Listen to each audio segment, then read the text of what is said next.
Hello बच्चों, a very good morning to all of you. तो ये केमिकल इक्वेशन एंड रिएक्शन का lecture number 2 है। बहुत ही important lecture chemical reaction learn करने के लिए। अब होता क्या है बच्चों, बेसिकली जब आप 11 12th में जाते हो तो आपको दो चीजों से एलर्जी होती है, एक फिजिक्स के न्यूमेरिकल और दूसरा केमिस्ट्री के रिएक्शन। रिएक्शन को बैलेंस करने में मोस्ट ऑफ द स्टूडेंट का प्रॉब्लम होता है।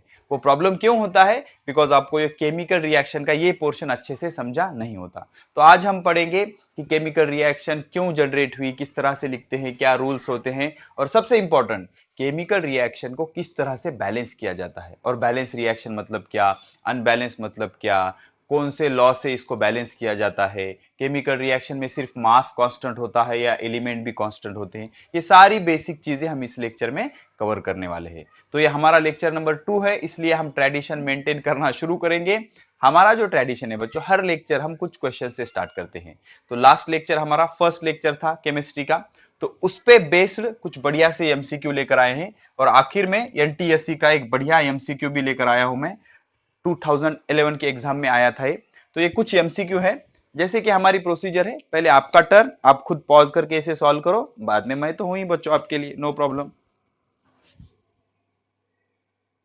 हो गया, चलो ठीक है।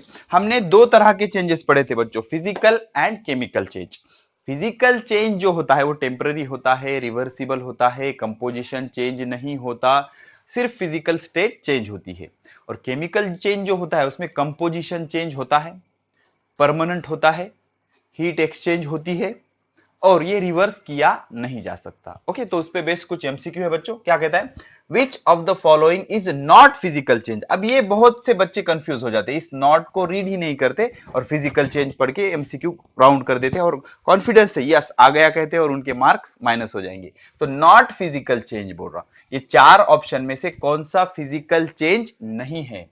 मेल्टिंग फिजिकल है, वेपराइजेशन फिजिकल है, लिक्विफिकेशन फिजिकल है। हमें पता करना है कि फिजिकल नहीं है।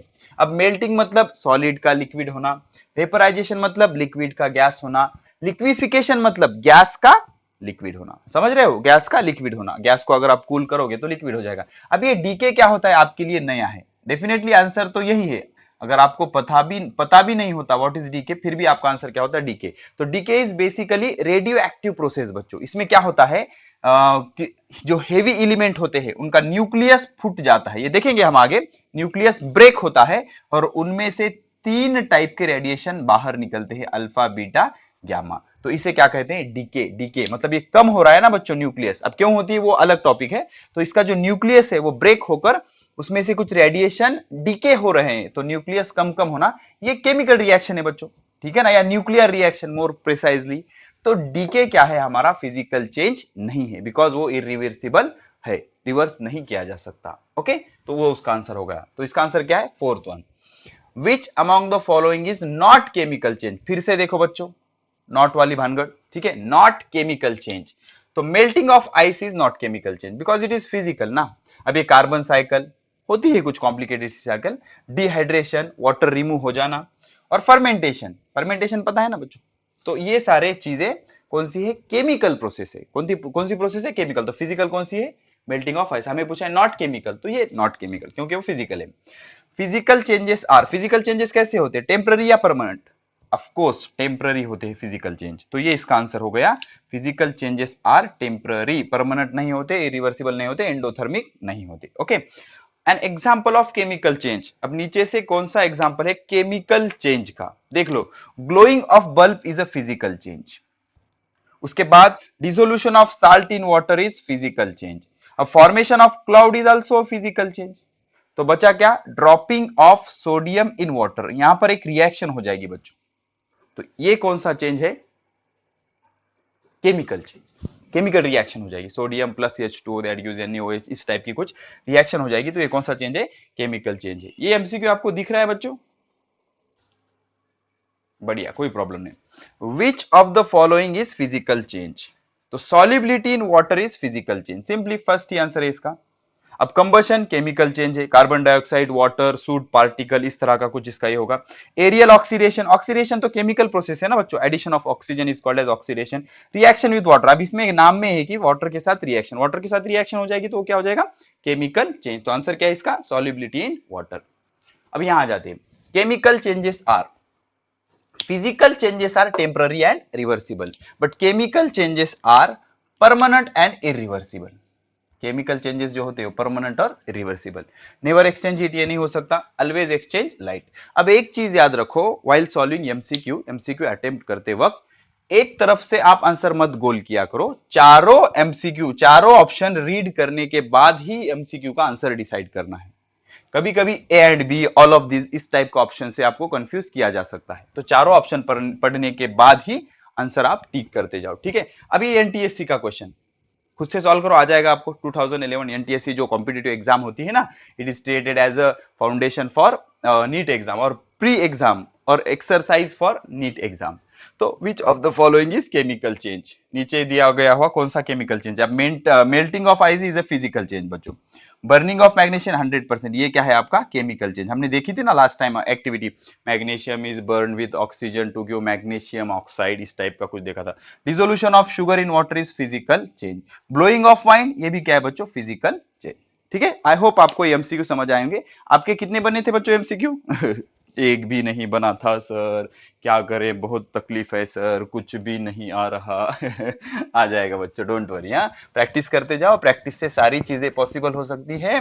अब प्रैक्टिस करते जाओ, हमें भी नहीं आता था बच्चों, हम जब स्टूडेंट लाइफ में थे हमें तो बहुत सारे प्रॉब्लम थे, और हमारे जो टीचर थे माशाल्लाह बहुत बढ़िया थे ठीक है ना। तो ऐसी इंफॉर्मेशन तो हमें अवेलेबल ही नहीं थी। आज तो इंटरनेट का जमाना है बच्चों, एक बटन पे आपको सारी इंफॉर्मेशन अवेलेबल है, या आपके टीचर्स आपको मोबाइल नंबर पे या व्हाट्सएप पर भी अवेलेबल है। हमें तो टीचर से 10 फीट का डिस्टेंस मेंटेन करना पड़ता था, जबकि कोरोना नहीं था, तभी भी हमें टीचर के साथ सोशल डिस्टेंसिंग मेंटेन करना होता था, ठीक है। तो सारी चीजें आपके लिए अच्छी है, आप पढ़ाई अच्छे से मन लगा के कीजिए, सब कुछ इजीली हैंडल हो जाएगा, ठीक है।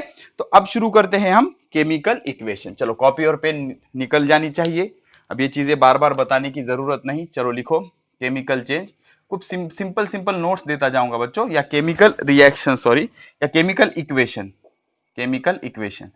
अब केमिकल इक्वेशन की पहले हम देखेंगे कि इसकी जरूरत क्यों पड़ी, केमिकल इक्वेशन लिखने की जरूरत क्यों पड़ी, तो उसको लिख लेते हैं need. What is the need of chemical equation. होता क्या है बच्चों, जब आप केमिकल रिएक्शन पढ़ते हो, केमिकल रिएक्शन में takes place in number of steps, ठीक है ना। Chemical reaction occur in number of steps। अब जो होते केमिकल रिएक्शन में जो होते नंबर ऑफ स्टेप्स, अब आप 12th में जाओगे 5 स्टेप के भी कुछ केमिकल रिएक्शन होते हैं, ठीक है। तो डिस्क्रिप्शन करना, डिस्क्रिप्शन स्पेलिंग पे मत जाओ, of each step in word is very lengthy. क्या हो जाएगा, ये बहुत लंबा हो जाएगा, लेंदी, ठीक है ना। मतलब एक ऐसे क्रिएट हो जाएगा पूरा, एक ऐसे 1000 वर्ड्स का, 1500 वर्ड्स का। तो अब जब आप 12th में जाओगे बच्चों, तो एक एक चैप्टर में आपको लगभग 200 से 500 रिएक्शन है। अब एक चैप्टर 500 ऐसे, ये सफिशिएंट, ये मतलब आपको यूजफुल नहीं होगा ना बच्चों।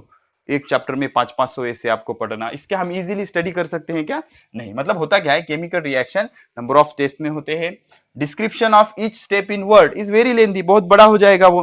तो अब इसको इजी करने के लिए साइंटिस्ट ने दिमाग लगाया, और उन्होंने क्या किया, एक शॉर्टकट मेथड डेवलप की, उसे हम कहते हैं केमिकल इक्वेशन, ठीक है ना। मतलब कम या उसको सिंबॉलिकल रिप्रेजेंटेशन किया, जो हम डिस्क्रिप्शन लिखने के बजाय उन्होंने क्या किया, उसको सिंबॉलिकल एक कंप्लीट स्ट्रक्चर डेवलप किया, उसे क्या कहते हैं, केमिकल इक्वेशन, ठीक है ना। प्रॉब्लम क्या है, इसकी नीड क्या है बच्चों, केमिकल रिएक्शन जो होती है नंबर ऑफ स्टेप्स में होती है, बहुत सारे स्टेप्स में होती है। अब इसका आप वर्ड में डिस्क्रिप्शन लिखने जाओगे तो बहुत लेंदी हो जाएगा, it is type of one of ऐसे। तो अब एक चैप्टर उसमें 500 रिएक्शन, 500 ऐसे, इतना पॉसिबल है क्या बच्चों पढ़ना, नहीं। तो ये यूजफुल नहीं रहेगा उसको पढ़ने के लिए। तो इसके लिए हमने क्या किया, साइंटिस्ट लोगों ने क्या किया, एक मेथड डेवलप की, उसे कहते हैं केमिकल इक्वेशन। अब ये जो केमिकल इक्वेशन होता है ना बच्चों, केमिकल इक्वेशन दो तरह से लिखा जाता है। एक होता है वर्ड इक्वेशन, एक होता है वर्ड इक्वेशन, और दूसरा होता है केमिकल इक्वेशन। दूसरा क्या होता है, केमिकल इक्वेशन। तो हमें क्या समझ आया यहां से, अगर आप केमिकल इक्वेशन का डिस्क्रिप्शन लिखने जाओगे तो it will be very lengthy and it is not useful, हम उसको इजीली स्टडी नहीं कर सकते। इसलिए हमने क्या किया, एक मेथड डेवलप की जिसे कहा जाता है केमिकल इक्वेशन। केमिकल इक्वेशन दो तरह से लिखा जाता है, वर्ड इक्वेशन और केमिकल इक्वेशन। पॉज करके नोट कर लो, हो गया। अब हम शुरू करेंगे वर्ड इक्वेशन। तो वर्ड इक्वेशन बेसिकली क्या होता है, तो chemical reaction express in words is called as word equation, okay. या फिर chemical reaction which represent chemical reaction in words, okay. Chemical equation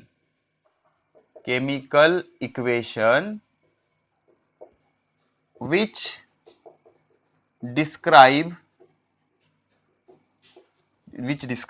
chemical reaction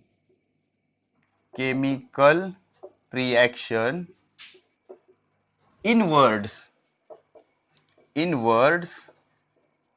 is called word equation. हम पूरा detail देखेंगे बच्चों, पूरा डिटेल देखेंगे। वर्ड इक्वेशन, तो इसे क्या कहा जाता है, वर्ड इक्वेशन, ठीक है ना। सो this is the basically definition of word equation. अब केमिकल इक्वेशन दो तरह से लिखे जा सकते हैं, number one word equation, number two chemical equation. तो ये हो गई वर्ड इक्वेशन की डेफिनेशन। क्या कहती है डेफिनेशन, अगर आप केमिकल इक्वेशन को डिस्क्राइब करने के लिए केमिकल रिएक्शन की इस तरह का यूज करोगे कि उसमें वर्ड्स होंगे, तो इसे क्या कहा जाता है, वर्ड इक्वेशन। अब बेस्ट एग्जांपल हमने जो एक्टिविटी पढ़ी थी, magnesium plus oxygen that gives magnesium oxide, तो उसका वर्ड इक्वेशन कुछ इस तरह से हो जाएगा, magnesium plus oxygen that gives, अब इस एरो को दैट गिव्स की तरह पढ़ा जाता है, हो गया, ओके। तो that gives magnesium oxide,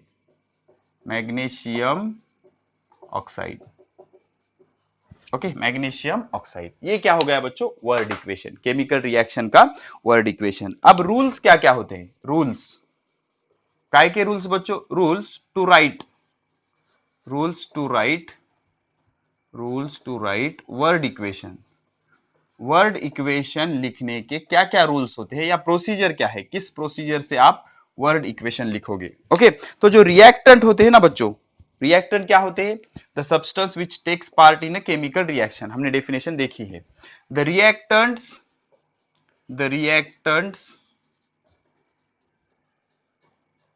reactants taking part in a chemical reaction या substance taking part in a chemical reaction, the reactants are always written on left hand side with plus sign in between them, लिखते जाओ अच्छे से, इन between them, समझ रहे हो।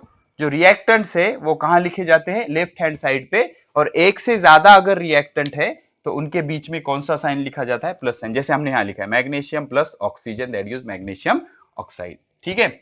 Second one, the products. अब product किसे कहते हैं बच्चों, the substance which are formed during a chemical reaction is called as product.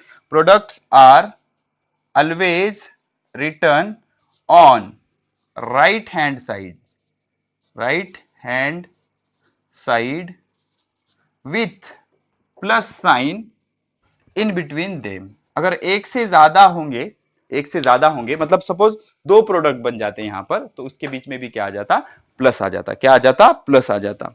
अब इसमें एक एरो है बच्चों, ओके, मतलब क्या, third rule, arrow is place, arrow मतलब कुछ ऐसा सिंबल होता है, उसको डायरेक्शन भी होती है, arrow is place in between reactant and product. अब शॉर्टकट यूज करता हूं बच्चों मैं, R for reactant, P for product. Reactant and product which is which is directed from, अब ऐसे कहिए left to right, left to right, left to right और from reactant to product, left to right या reactant to product, left to right या reactant to product. हो गया बच्चों, हो गया।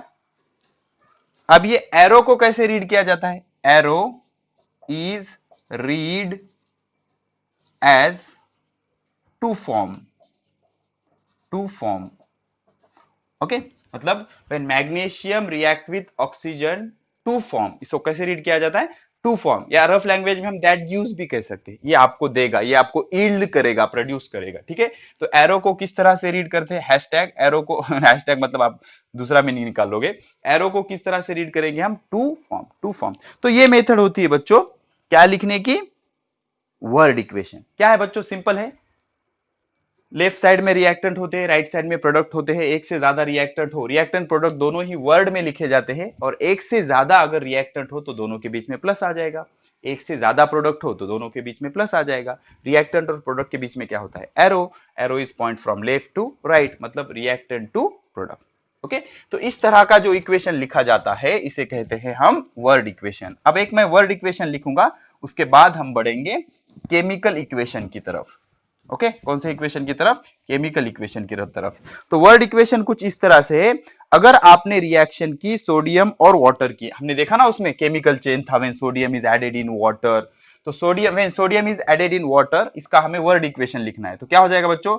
Sodium, sodium plus water, sodium plus water, तो ये क्या यील्ड करेगा? टू फॉर्म, ये क्या होगा? To form sodium hydroxide, sodium hydroxide plus hydrogen, plus hydrogen.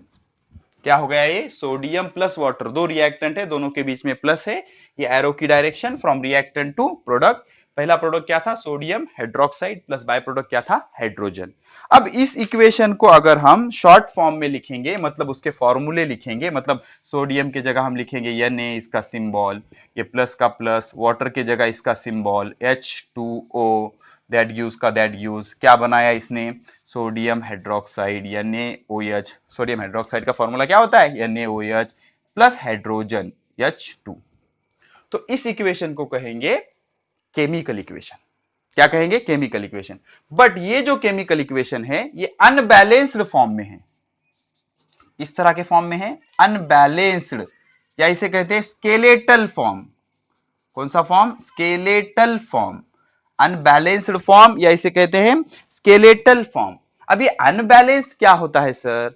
मतलब जब हम केमिकल रिएक्शन लिखते हैं तो रिएक्टेंट में जितना एलिमेंट है उतना ही एलिमेंट प्रोडक्ट में होना जरूरी है, या फिर इसे ऐसे भी कहा जा सकता है जितना रिएक्टेंट का मास है उतना ही प्रोडक्ट का मास होना जरूरी है, because mass always remains constant, law of conservation of mass.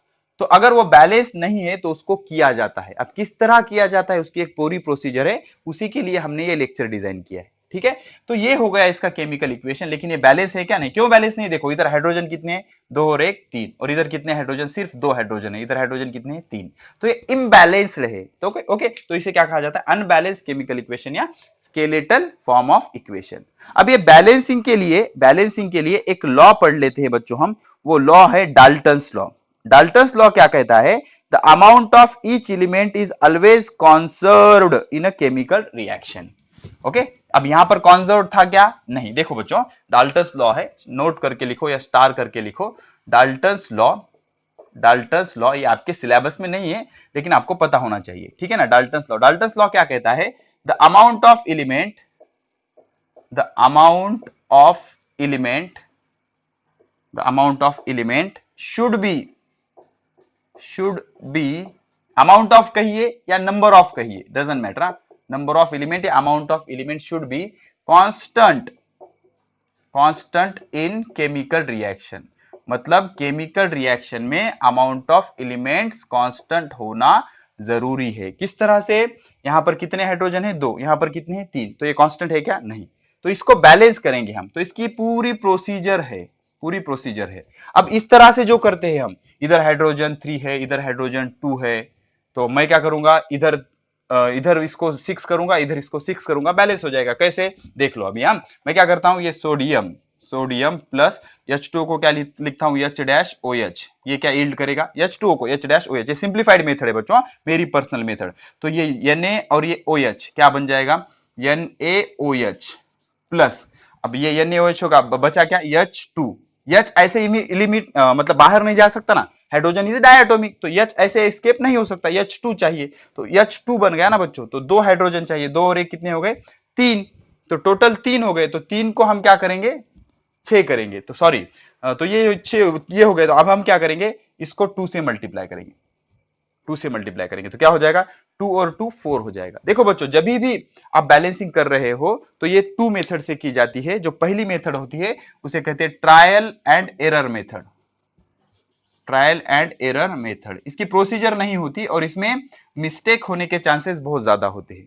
अगर आपको एक्सपीरियंस है तभी आप ये कर सकते हो, ठीक है। तो ये 2 और 2 कितने हो गए, 4 हो गए। तो इधर भी 4 करना पड़ेगा, तो मैं क्या करूंगा, इसको 2 से मल्टीप्लाई करूंगा। तो ये कितने हो गए, 2 हाइड्रोजन, ये H2 होता है ना, 2 इंटू 2 कितने हो गए, 4। अब इससे सोडियम कितने हो गए, 2, तो यहाँ सोडियम को कितने से मल्टीप्लाई करूंगा, 2 से। तो ये 2, ये 2, ये 2, तो ये रिएक्शन हो गई अब बैलेंस। अब चेक करो आप, ये 2 टोटल हाइड्रोजन कितने हो गए, 4। ये 2 इंटू 2 4, हाइड्रोजन कितने, 4, सोडियम 2 ऑक्सीजन 2। तो अब ये रिएक्शन क्या हो गई, बैलेंस। मतलब ये रिएक्शन अब डाल्टन्स लॉ फॉलो कर रही है। तो इस तरह के मेथड को क्या कहा जाता है, ट्रायल एंड एरर मेथड। क्या कहा जाता है, trial and error method.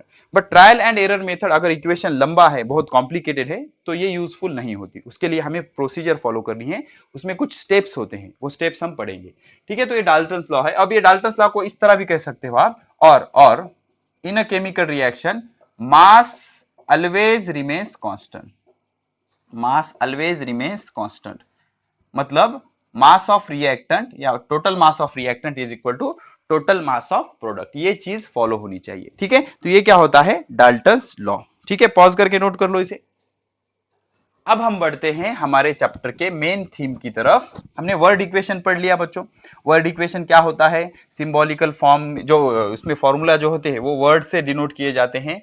Reactant left side, product right side, बीच में एरो होता है, एरो की डायरेक्शन रिएक्टेंट टू प्रोडक्ट होती है। और हम प्लस साइन डाल देंगे अगर एक से ज्यादा रिएक्टेंट होंगे, और प्लस साइन डाल देंगे अगर एक से ज्यादा प्रोडक्ट होंगे। अब उसी वर्ड इक्वेशन को अगर आपने सिंबॉलिकल फॉर्म दे दिया, मतलब आप उसके फॉर्मूले लिख रहे हो, तो उसे कहा जाता है केमिकल इक्वेशन। चलो हेडिंग लगाओ, बहुत ही important, chemical equation, chemical equation. तो पहले हम केमिकल इक्वेशन की डेफिनेशन लिख लेंगे बच्चों। तो बेसिकली केमिकल इक्वेशन होता क्या है, केमिकल इक्वेशन इज ए बच्चों shorthand method to describe the chemical reaction. Okay, shorthand method to describe the chemical reaction by using symbols and formulas, ठीक है। So it is the shorthand method, shortcut method to describe the chemical equation by using different formulas and symbols. Best example हम ले लेंगे ऊपर का, magnesium plus oxygen, that gives magnesium oxide, ठीक है। तो वर्ड इक्वेशन लिखेंगे पहले। वर्ड इक्वेशन क्या था, मैग्नीशियम। देख लो बच्चों, हम बहुत धीरे से, बहुत ही स्लो लेंगे, बिकॉज ये बच्चों को प्रॉब्लम होता है 12th में बहुत। Magnesium plus oxygen, that gives magnesium, magnesium oxide. तो ये कौन सा इक्वेशन हो गया बच्चों, वर्ड इक्वेशन। कौन सा इक्वेशन होगा, वर्ड इक्वेशन। अब इसके आप सिंबल लिखोगे, सिंबल। तो मैग्नीशियम का सिंबल क्या होता है, Mg। ऑक्सीजन का क्या होता है, O2। अब क्या मिलेगा, मैग्नीशियम ऑक्साइड। मैग्नीशियम ऑक्साइड क्या सिंबल होता है या फॉर्मूला होता है, MgO। अब ये जो इक्वेशन है बच्चों, ये बैलेंस नहीं है। क्यों, इधर देखो ऑक्सीजन कितना है, 1, इधर कितना है, 2। तो इसे क्या कहा जाता है, unbalanced chemical equation, unbalanced chemical equation, या इसे हम कहते हैं स्केलेटल केमिकल इक्वेशन। तो तो स्केलेटल में बैलेंसिंग नहीं होती है। अब हम करेंगे इसे बैलेंस। अब ये इजी है इसलिए इजीली बैलेंस हो जाएगा ट्रायल एंड एरर मेथड से, लेकिन अगर कॉम्प्लिकेटेड से फॉर्मूले आ जाएंगे, कैल्शियम कार्बोनेट, सल्फ्यूरिक एसिड, ऐसे फॉर्मूले आएंगे तो हमें कुछ स्टेप फॉलो करने होते हैं। सिंपल सा है, इधर ऑक्सीजन कितने हैं 2, तो इधर ऑक्सीजन 2 करना पड़ेगा, तो इसको हम 2 से मल्टीप्लाई करेंगे। अब इसको अगर 2 से मल्टीप्लाई कर दिया तो मैग्नीशियम कितने हो गए 2, लेकिन इधर 1 है ना, तो इसको कितने से मल्टीप्लाई करना पड़ेगा 2 से। तो इक्वेशन किस तरह का बचेगा 2mg plus O2 that gives 2mgO। तो ये था हमारा स्केलेटल इक्वेशन। और अब जब इसको हमने बैलेंस कर दिया तो ये हो जाएगा हमारा बैलेंस्ड केमिकल इक्वेशन। कौन सा equation? Balanced chemical equation. Balanced chemical equation मतलब ये डाल्टन्स लॉ फॉलो कर रहा है। तो ये होता है बच्चों केमिकल इक्वेशन। समझ गए आप? Shorthand method to describe the chemical reaction in terms of symbols and formula is called as chemical equation. ये आपका वर्ड इक्वेशन था, उसको हमने फॉर्मूला में कन्वर्ट किया तो आपका बन गया अनबैलेंस केमिकल इक्वेशन। उसको बैलेंस किया तो क्या बन गया बैलेंस्ड केमिकल इक्वेशन। अब क्या रूल्स होते हैं केमिकल इक्वेशन लिखने के? ओके क्या रूल्स है? सिंपल बच्चों, इसकी जरूरत नहीं है बेसिकली, लेकिन हम कुछ स्किप नहीं करेंगे बच्चों, सारी चीजें कवर करेंगे। ओके लिखो, हेडिंग लिखो, rules to write chemical equation. देख लो बच्चों, जो रिएक्टेंट होते हैं या रिएक्टेंट का जो फॉर्मूला होता है वो लेफ्ट हैंड साइड में लिखा जाता है। ओके नंबर 1 द सिंबल और फॉर्मूला ऑफ रिएक्टेंट। क्या? फॉर्मूला ऑफ रिएक्टेंट किधर लिखते हैं? Left hand side. और कैसे? With plus sign between them. अगर एक से ज्यादा अगर आपके रिएक्टेंट होंगे तो उसमें हम क्या कर देंगे प्लस साइन डाल देंगे। ओके लेफ्ट हैंड साइड में। दूसरा द सिंबल और फॉर्मूला ऑफ प्रोडक्ट। किसके? The symbol of formula of product के किधर लिखेंगे? Right hand side. कैसा? With plus sign in between. समझ रहे हो आप? द सिंबल और फॉर्मूला ऑफ प्रोडक्ट, आप ऐसे मत लिखो प्लीज। प्रोडक्ट कहां पे लिखेंगे हम? Right hand side. और एक से ज्यादा प्रोडक्ट होंगे तो with plus sign in between them. और थर्ड वन एरो। ऐसा एरो होता ना, arrow is place in between reactant and product. और इसकी जो डायरेक्शन होती है, एरो की जो डायरेक्शन होती है बच्चों, कैसे होती है? लेफ्ट टू राइट कहिए या रिएक्टेंट टू प्रोडक्ट कहिए। समझ रहे हो आप? L for left to right या रिएक्टेंट टू प्रोडक्ट होती है। And it indicates the direction of chemical reaction. Okay अब देखो, if chemical reaction is not balance. अब नॉट बैलेंस्ड का मतलब क्या होता है बच्चों? Number of element towards reactant is not equal to number of element towards the product. तो उसे क्या कहेंगे? Not balance. If chemical reaction या equation is not balance then it is called इसे क्या कहेंगे? Unbalanced chemical equation. या फिर इसे हम कहेंगे स्केलेटल केमिकल इक्वेशन। ये इक्वेशन होता है सिंबॉलिकल फॉर्म में ही लिखा जाता है, लेकिन बैलेंस होता है क्या? नहीं। What do you mean by balance नहीं होता? Number of element on left side is not equal to number of elements on right side, तो उसे क्या कहते हैं? Unbalance chemical equation. अब इसको अगर आपने बैलेंस कर दिया by multiplying some numbers to the formula then it is called as if it is, या यहां पर लिख दूंगा मैं, यहां से इधर आ जाएंगे हम, if it is balanced, what do you mean by if it is balanced? अगर उसको आपने मल्टीप्लाई करके number of element on left is equal to number of element on right कर दिया, if it is balanced then called, उसको क्या कहेंगे? उसे हम क्या कहेंगे? Balanced chemical equation.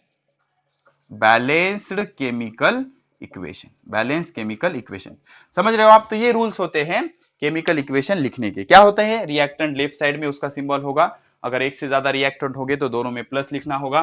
प्रोडक्ट के सिंबल राइट साइड में होंगे, अगर एक से ज्यादा होंगे तो उसके बीच में प्लस लिखना होगा। और रिएक्टेंट और प्रोडक्ट के बीच में एरो होता है, arrow is directed from left to right या रिएक्टेंट टू प्रोडक्ट। अगर रिएक्शन आपकी बैलेंस नहीं है तो उसे कहा जाता है स्केलेटल इक्वेशन, और अगर आपकी रिएक्शन बैलेंस्ड है तो उसे कहा जाता है balanced chemical equation.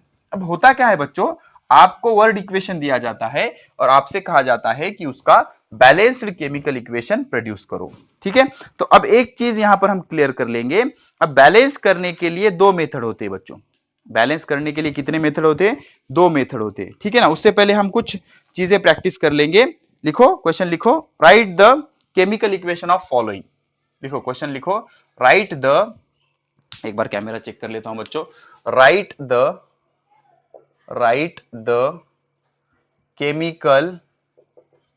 Chemical equation of following. अब केमिकल इक्वेशन लिखने के लिए आपको फॉर्मूले याद होना, सिंबल पता होना जरूरी है। तो अब क्या करें सर, लेक्चर को पॉज करके फॉर्मूले याद करते बैठे क्या? नहीं, ऐसे नहीं किया जाता बच्चों। आपको रिएक्शन की प्रैक्टिस करनी होगी, आपको रिएक्शन की बढ़िया से प्रैक्टिस करनी होगी, या फिर आपका 8 और 9 बढ़िया से गुजरा है, बहुत अच्छे से आपने स्टडी किया है, तो इसकी जरूरत भी नहीं पड़ेगी। लेकिन आप 8 और 9 में थोड़े से वीक थे, तो आपको चाहिए ये जो रिएक्शन है बार बार 10 बार 15 बार 20 बार सॉल्व करें, ताकि 11 12 में आपको कोई प्रॉब्लम नहीं होगा। एक बार मैं कैमरा चेक कर लेता हूं, फिर क्वेश्चन दूंगा। आपको चाहिए कि मेरे साथ साथ इसको आप दोहराए। ठीक है ना, पहला वर्ड इक्वेशन है बच्चों, पहला वर्ड इक्वेशन कुछ इस तरह से, methane plus oxygen that gives carbon dioxide and water. Methane plus oxygen, ये वर्ड इक्वेशन है, methane plus oxygen that gives, समझ रहे हो ना, कार्बन डाइऑक्साइड, वर्ड इक्वेशन है कार्बन डाइऑक्साइड। अब आपको फॉर्मूले पता होना जरूरी है, कार्बन डाइऑक्साइड प्लस वाटर, ये होता है कंबशन ऑफ मीथेन। बच्चों पढ़ेंगे हम, ऑर्गेनिक केमिस्ट्री का एक बढ़िया सा चैप्टर है, हमें उसमें पढ़ेंगे मीथेन का फॉर्मूला, ऑक्सीजन का, ये सारी चीजें आपको पता होनी नहीं है तो घबराइए मत, इसके बाद याद कर लीजिए, और ये सारी चीजें विथ कंसेप्ट आएंगी आपको नेक्स्ट चैप्टर में। ओके, इसको आपको word equation, sorry chemical equation में कन्वर्ट करना है। सेकंड वन है बच्चों पोटेशियम क्लोरेट। अब आधे बच्चे घबराए जाएंगे, अरे बाप रे अब ये क्या दे दिया सर ने, पोटेशियम क्लोरेट। घबराने की जरूरत नहीं बच्चों, things are new not hard. Potassium chlorate that gives, इसने क्या क्या यील्ड किया बच्चों, potassium chlorate gives potassium chloride and oxygen. Potassium chloride plus oxygen, इसको आपको केमिकल इक्वेशन में कन्वर्ट करना है। थर्ड वन, ये सारे क्या है, वर्ड इक्वेशन है। थर्ड वन है बच्चों nitrogen plus hydrogen that gives ammonia. अब अमोनिया का फॉर्मूला दिया है मैंने बच्चों, आपका काम था उसको याद कर ले, nitrogen plus hydrogen that gives ammonia. देखो बच्चों, एक चीज कही जाती है, मिस्टेक करना कोई गुनाह नहीं है, लेकिन एक ही मिस्टेक को बार बार करना बहुत बड़ा गुनाह है। मिस्टेक करना डजंट, नो प्रॉब्लम, कितनी भी बड़ी मिस्टेक करो आप, लेकिन एक ही मिस्टेक दो बार करना बहुत बड़ा प्रॉब्लम है या बहुत बड़ा गुनाह है। इसी तरह अगर आपको कोई चीज पढ़ाई जाए और पढ़ाने के बाद अगर आपको नहीं आती तो बहुत बड़ा गुनाह है। अगर आपको पहले नहीं आती डजंट मैटर, आपको किसी ने पढ़ाया ही नहीं ना, लेकिन पढ़ाने के बावजूद आपको नहीं आ रही तो आप में प्रॉब्लम है बच्चों। आप उसकी प्रैक्टिस करो, बार बार लिखो, बार बार मेमोराइज करो, याद कर लो, आपको करना होगा। ठीक है ना, तो इस तरह की चीजें होती है। इसको आपको अमोनिया का फॉर्मूला मैंने दे चुका हूं, आपको आना चाहिए। ठीक है, अब उसके बाद क्या है बच्चों, कैल्शियम कार्बोनेट। ठीक है ना, calcium carbonate that gives carbon dioxide, ये वर्ड इक्वेशन है, इसको हमें केमिकल इक्वेशन में कन्वर्ट करना है। Carbon dioxide, sorry calcium carbonate, calcium oxide plus carbon dioxide. ठीक है ना, इसको आपको क्या करना है, वर्ड इक्वेशन दिया हुआ है केमिकल इक्वेशन में करना है। उसके बाद है ग्राफाइट प्लस ऑक्सीजन। अब ग्राफाइट क्या होता है बच्चों, graphite is basically allotropic form of carbon. ठीक है ना, ग्राफाइट प्लस ऑक्सीजन, कार्बन के कितने एलोट्रोप्स होते हैं बच्चों, 3 एलोट्रोप्स होते हैं, डायमंड, ग्राफाइट एंड फुलेरीन। अब ये एलोट्रोप्स क्या होते हैं सर, एलोट्रोप्स मतलब कंपाउंड एक ही लेकिन उसका क्रिस्टल स्ट्रक्चर अलग अलग होता है। जैसे graphite is a good conductor of electricity, उसके फिजिकल प्रॉपर्टीज डिफरेंट होते हैं, केमिकल प्रॉपर्टीज सेम होते हैं, उसे हम क्या कहते हैं, allotropes.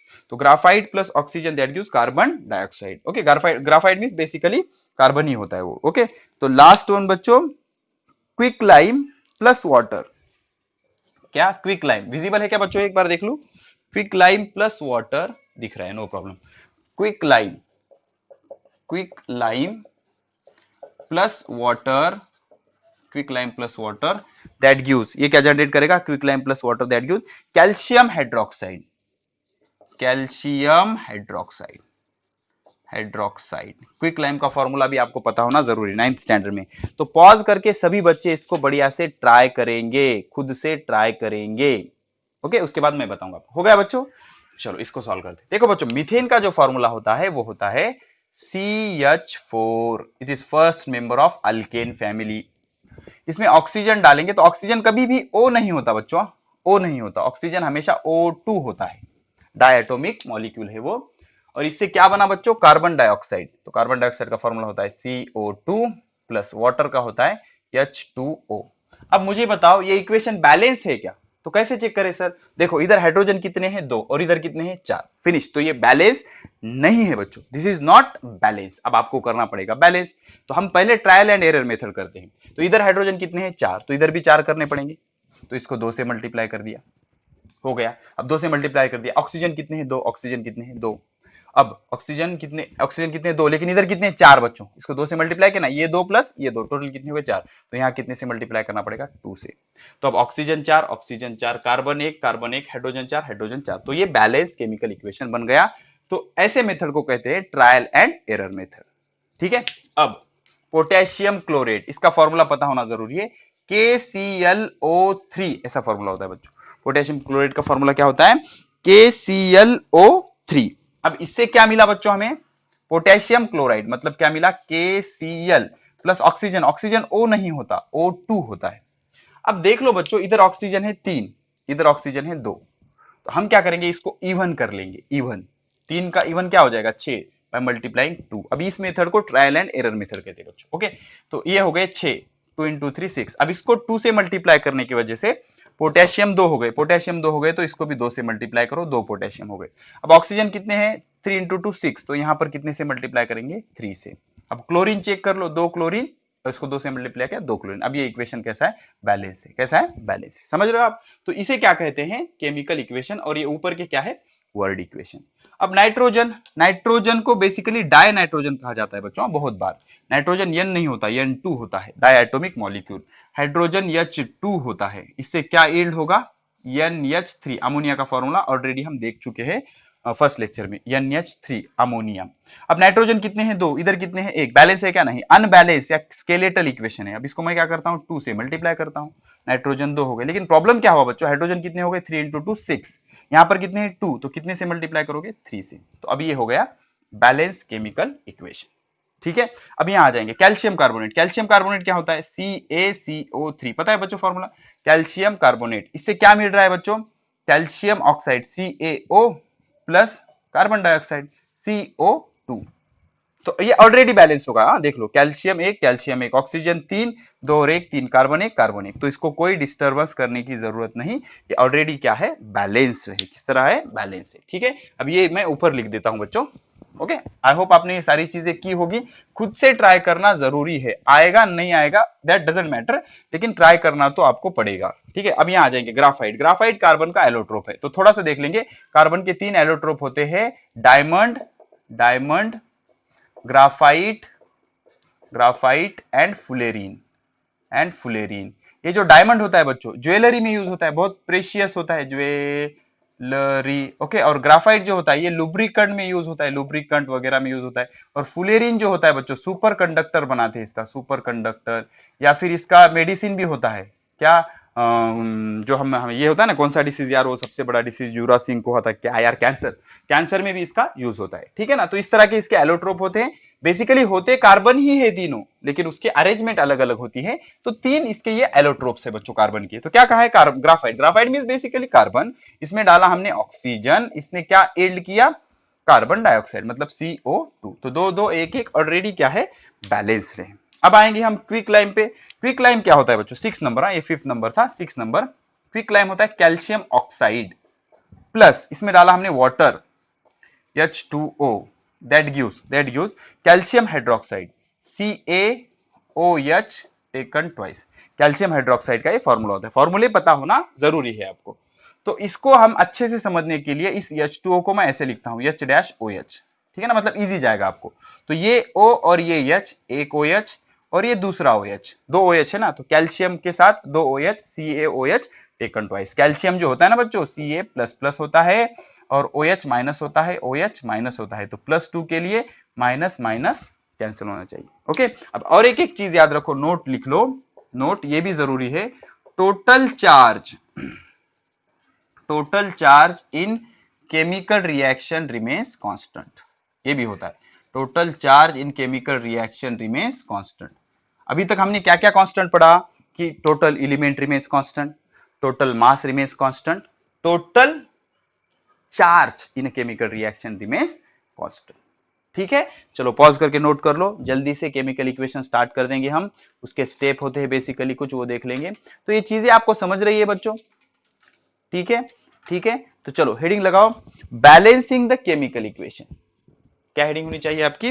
Balancing the chemical equation. चलो लिखो, हेडिंग लिखो बैलेंसिंग। अभी तक हमने जिस मेथड से इसको बैलेंस किया बच्चों, वो थी ट्रायल एंड एरर मेथड।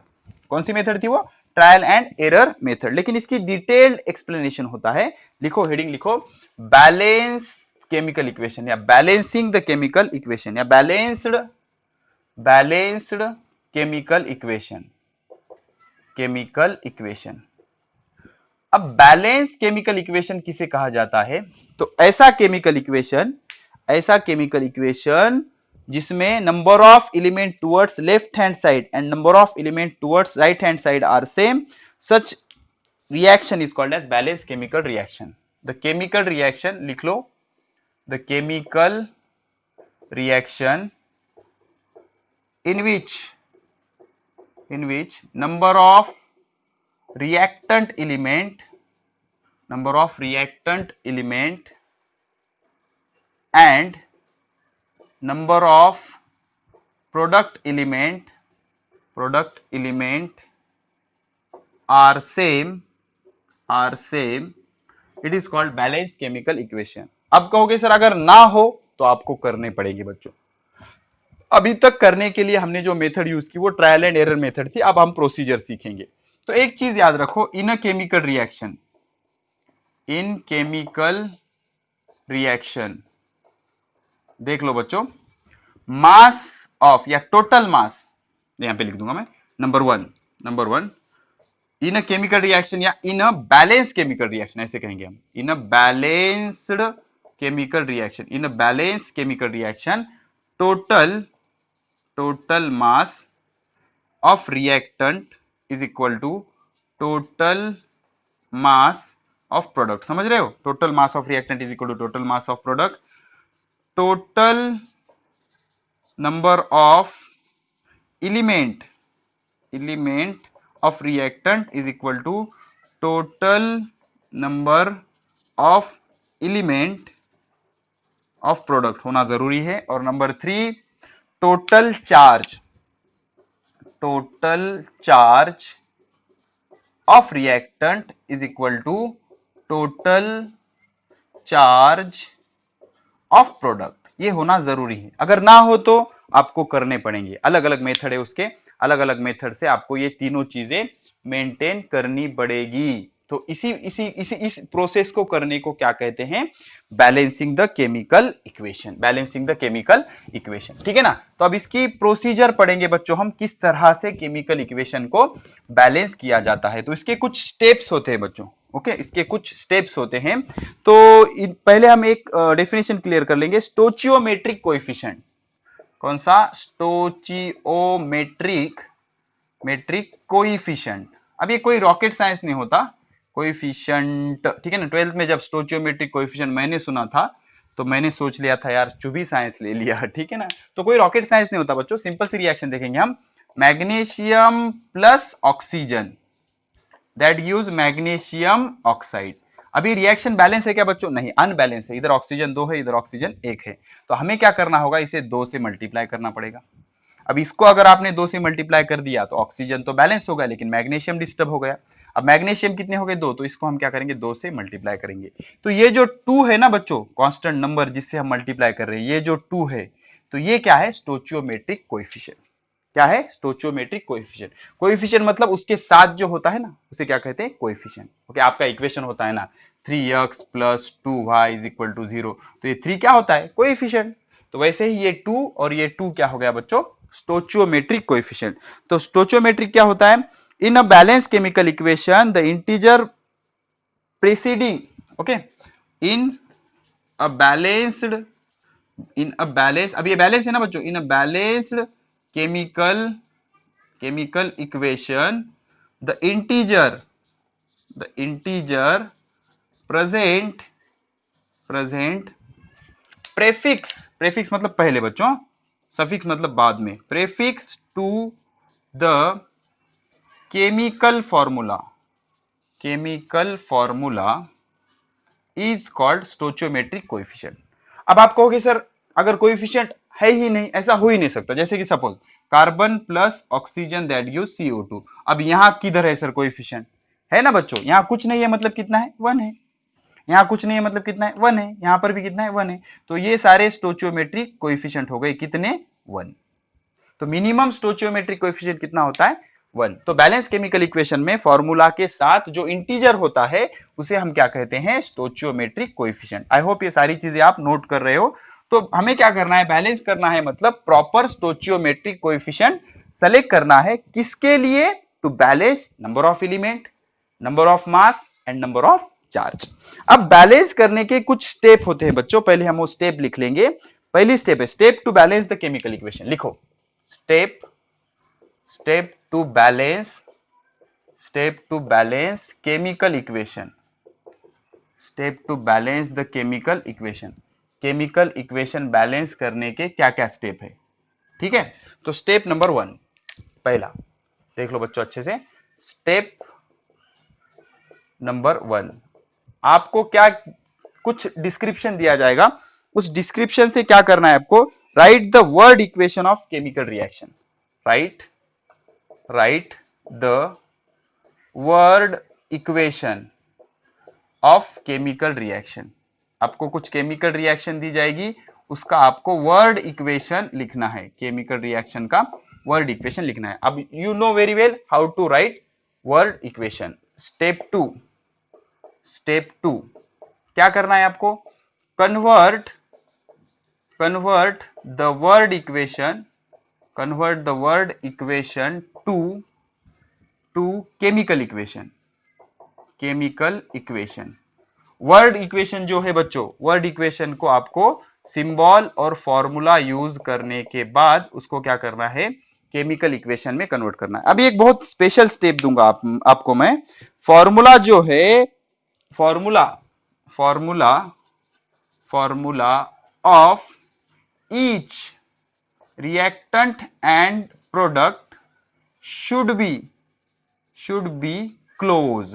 मतलब फॉर्मूला चेंज नहीं कर सकते हम बच्चों, फॉर्मूला चेंज नहीं करते हम, कुछ भी नंबर से हम मल्टीप्लाई कर सकते हैं उसको, लेकिन फॉर्मूला चेंज नहीं करते, इसलिए उसको क्या करना पड़ेगा, formula of each reactant and product should be close so that किस लिए, इट कैन नॉट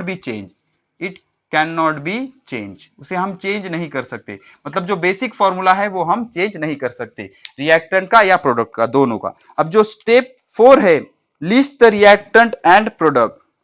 ओके, क्या करना है स्टेप नंबर 4, क्या करेंगे हम, list the reactant and product, reactant और प्रोडक्ट का क्या करना है लिस्ट करना है। और स्टेप 5 क्या है, balancing should be, okay, list the reactant and product and check the balancing, उसकी बैलेंसिंग चेक करो, मतलब ऑलरेडी वो बैलेंस है क्या, अगर है तो कोई प्रॉब्लम नहीं, अगर नहीं है तो क्या करो, step 5, okay, start balancing the equation. अब सबसे बड़ा प्रॉब्लम इसी स्टेप में आता है, सर कहां से शुरू करें, तो start from that compound start from that compound in reactant और प्रोडक्ट, दोनों में से, किधर से भी शुरू कर सकते हो आप। Start from that compound in reactant and product having biggest formula, having biggest formula. अब आप कहोगे sir how to decide biggest formula, तो ब्रैकेट में लिख देता हूं having maximum element, having maximum element, ठीक है ना। तो आप बैलेंस करना शुरू करो जिस कंपाउंड से जिसमें मैक्सिमम एलिमेंट है। ओके, अब बैलेंसिंग करने के बाद अब उस फॉर्मूला में किस एलिमेंट से स्टार्ट करें। Okay, select that element which is not balance, ऐसा एलिमेंट स्टार्ट करो जो बैलेंस नहीं है। Okay, and last step number 6 check the balancing again, अगर है तो that will be your final chemical equation, अगर नहीं तो आपको क्या करना होगा, फिर से स्टेप 5 रिपीट करना होगा। ठीक है, सिंपल। पहले आपको केमिकल रिएक्शन से वर्ड इक्वेशन लिखना है, वर्ड इक्वेशन से आपको क्या करना है, केमिकल इक्वेशन करना है, केमिकल इक्वेशन से क्या करना है, रिएक्टेंट और product should be close in the close करना है, उसको बंद करना है, बिकॉज फॉर्मूला हम चेंज नहीं कर सकते, प्रोटोकॉल है वो। List the reactant and product and check the balancing, मतलब बैलेंसिंग चेक करो। बैलेंसिंग चेक करने के बाद बैलेंसिंग नहीं है तो क्या करना है, आपको बैलेंसिंग करना शुरू करना है। और कहां से शुरू करना है, बिगेस्ट फॉर्मूला से, मतलब जिसमें ज्यादा मैक्सिमम एलिमेंट है, और उसके बाद उसको उसमें से किससे स्टार्ट करना है, जो एलिमेंट बैलेंस नहीं है, और फाइनली आपको बैलेंसिंग चेक करना है। नहीं तो स्टेप 5 आप क्या करोगे, रिपीट करोगे। ओके, अब इसमें मैं क्या करता हूं, एक आपको प्रोसीजर वाइज बैलेंस करके बताऊंगा। तो क्वेश्चन कुछ इस तरह से है, क्या कह रहा है, magnesium react with hydrogen chloride, magnesium react with hydrogen chloride to give magnesium chloride base पूरा देखेंगे बच्चों डिटेल में, कोई चीजें हम कोई गड़बड़ नहीं है, हमें मैग्नीशियम क्लोराइड एंड हाइड्रोजन। तो इस इक्वेशन को हम स्टेप वाइज बैलेंस करेंगे, सारी चीजें दिख रही है आपको, स्टेप वाइज बैलेंस करेंगे, कोई टेंशन नहीं। चलो स्टेप फर्स्ट देख लो बच्चों, स्टेप फर्स्ट। तो पहली स्टेप क्या कहती है, right the word equation of chemical reaction. तो क्या है वर्ड इक्वेशन, मैग्नीशियम उसका सिंबल लिख लिया, plus react with hydrogen chloride क्या होता है, HCl, क्या देगा ये, मैग्नीशियम क्लोराइड, मैग्नीशियम क्लोराइड का फॉर्मूला पता होना जरूरी है, MgCl2 एंड हाइड्रोजन सॉरी पहले हम वर्ड इक्वेशन लिखेंगे ना, magnesium, I am really sorry, magnesium plus hydrogen chloride. Step 1 में हमें वर्ड इक्वेशन लिखना होता है, that gives magnesium chloride plus hydrogen. Visible है बच्चों, विजिबल है, आप कहते भी नहीं यार, विजिबल है, परफेक्ट विजिबल। तो स्टेप फर्स्ट हमारी हो गई। ओके, हमने वर्ड इक्वेशन लिख लिया। अब स्टेप टू, हम स्टेप 2 में क्या करेंगे, केमिकल इक्वेशन लिखेंगे। केमिकल इक्वेशन क्या होता है, इसको सिंबॉलिकल फॉर्म में लिखना है। मैग्नीशियम का सिंबल होता है Mg, हाइड्रोजन क्लोराइड का सिंबल होता है HCl, that gives magnesium chloride होता है MgCl2। अब आप कहोगे sir why MgCl2, why not MgCl, तो इसका रीजन है बच्चों, Mg जो होता है वो प्लस होता है और क्लोरीन -1 होता है। हमने सीखा है चार्ज शुड बी बैलेंस, तो +2 के लिए -2 चाहिए, तो मैग्नीशियम के साथ 2 क्लोरीन होते हैं, और हाइड्रोजन हमेशा डायटोमिक होता है H2। ठीक है, ये होगा step 2। Step 3, formula of each reactant and product should be close. ठीक है ना, अब स्टेप 3 इसमें ही कर देंगे हम, प्लस स्टेप 3 आप अलग कर सकते हो या उसमें ही कर सकते हो। तो आप फॉर्मूला क्लोज कर देंगे कुछ इस तरह से, कि इसका मीनिंग क्या होगा कि हम इस फॉर्मूला को चेंज नहीं कर सकते, मतलब बैलेंस करने के लिए आप H2 को H3 नहीं कर सकते, MgCl2 को MgCl3 नहीं लिख सकते, HCl को HCl2 इस तरह से नहीं लिख सकते। मतलब ये बॉक्स के अंदर का जो मटेरियल है वो हम चेंज नहीं कर सकते, बेसिक फॉर्मूला चेंज करना अलाउड नहीं है, ये प्रोटोकॉल है। स्टेप 3 हो गया। अब step 4, list the reactant and product. अब लिस्ट करता हूं मैं स्टेप 4। तो हमारे पास रिएक्टेंट, रिएक्टेंट, उसके बाद product, okay, reactant and product, ठीक है। तो क्या है बच्चों, देख लो अच्छे से देख लो, सॉरी एक मिनट, रिएक्टेंट एंड प्रोडक्ट, ठीक है। तो यहां करता हूं मैं एलिमेंट, कुछ इस तरह से हम बॉक्स बनाएंगे, element, element, sorry sorry sorry really sorry, यहां पर हम एलिमेंट ले लेंगे, एलिमेंट, और यहां ले लेंगे रिएक्टेंट, और यहां ले लेंगे प्रोडक्ट, ठीक है। अब देख लो बच्चों अच्छे से देख लो, अब एलिमेंट कितने हैं हमारे पास, देखो ऐसे आपको बॉक्स बनाना है ऑफिशियली। एलिमेंट कितने हैं हमारे पास, पहले तो हमारे पास मैग्नीशियम है, उसके बाद हमारे पास हाइड्रोजन है, उसके बाद हमारे पास क्लोरीन है। अब जो जो एलिमेंट रिएक्टेंट में है वही एलिमेंट आपको प्रोडक्ट में मिलेंगे, ठीक है, नया एलिमेंट नहीं आ सकता, ठीक है ना, वो उसका रिएक्शन होके ही कुछ हुआ है ना। तो ये सारी चीजें हैं। तो मैग्नीशियम रिएक्टेंट में कितने हैं, 1, मैग्नीशियम प्रोडक्ट में कितने हैं, 1, ठीक है। हाइड्रोजन, हाइड्रोजन रिएक्टेंट में कितने हैं, 1, हाइड्रोजन प्रोडक्ट में कितने हैं, 2, क्लोरीन रिएक्टेंट में कितने हैं, 1, प्रोडक्ट में कितने हैं, 2। तो अब प्रॉब्लम हमें मैग्नीशियम से नहीं है, मैग्नीशियम बैलेंस है, reactant 1 product 1 balance, no problem. Hydrogen balance नहीं है और क्लोरीन भी बैलेंस नहीं है, तो हमें ऐसा कुछ करना पड़ेगा कि हाइड्रोजन रिएक्टेंट में 2 हो जाए और क्लोरीन रिएक्टेंट में 2 हो जाए। अब कैसे करें, तो यहां पर रैंडम नहीं कर सकते हम, अगर आप रैंडम कर रहे हो तो वो ट्रायल एंड एरर मेथड होगा, तो यहां पर आप रैंडम नहीं कर सकते। तो हमारे पास रूल है, क्या रूल है, list the reactant and product, check the balancing, check कर लिया हमने और इसका रिजल्ट क्या आया, नॉट बैलेंस। ये बैलेंस है क्या, नहीं, नॉट बैलेंस, हमारा रिएक्शन बैलेंस नहीं है, ठीक है। अब यहां पर विजिबिलिटी का प्रॉब्लम है, इसलिए मैं ये चीजें रब कर देता हूं बच्चों, ये चीजें आपने लिख ली होगी अच्छे से। तो अब देख लो, अब देख लो क्या हो गया, रिएक्शन बैलेंस नहीं है, हमारा कंक्लूजन निकला, ठीक है। अब इसको बैलेंस करना पड़ेगा, तो बैलेंस करने के लिए आपसे क्या कहा गया है, start from that compound in reactant and product, दोनों में से वो कंपाउंड से शुरू करना है जो बिगेस्ट है। तो बिगेस्ट कैसा डिसाइड करे कि उसमें मैक्सिमम एलिमेंट होने चाहिए। अब मैग्नीशियम में कितने एलिमेंट है, 1, हाइड्रोजन क्लोराइड में कितने, 2, एक हाइड्रोजन एक क्लोरीन, कितने, 2, मैग्नीशियम क्लोराइड में एक मैग्नीशियम 2 क्लोरीन, टोटल कितने, 3। अब हाइड्रोजन में 2 हाइड्रोजन मतलब 2। तो मैक्सिमम किस में है, इसमें 1, इसमें 2, इसमें 3, इसमें 2। अब कोई बच्चे शुरू कर दिए होंगे, सर दोनों साइड में सेम होंगे, यहां भी 3 तो यहां भी 3, फिर क्या करे, अरे यार कुछ ले लो ना उसमें का, डजन, कोई प्रॉब्लम नहीं आएगा, किसी से भी कर सकते हो आप, लेकिन मैक्सिमम ये ले लो या ये ले लो। तो यहां से शुरू करेंगे, इस पर्टिकुलर रिएक्शन में हमें यहां से शुरू करना होगा, बिकॉज इट हैज 3, क्या है उसमें 3 एलिमेंट है।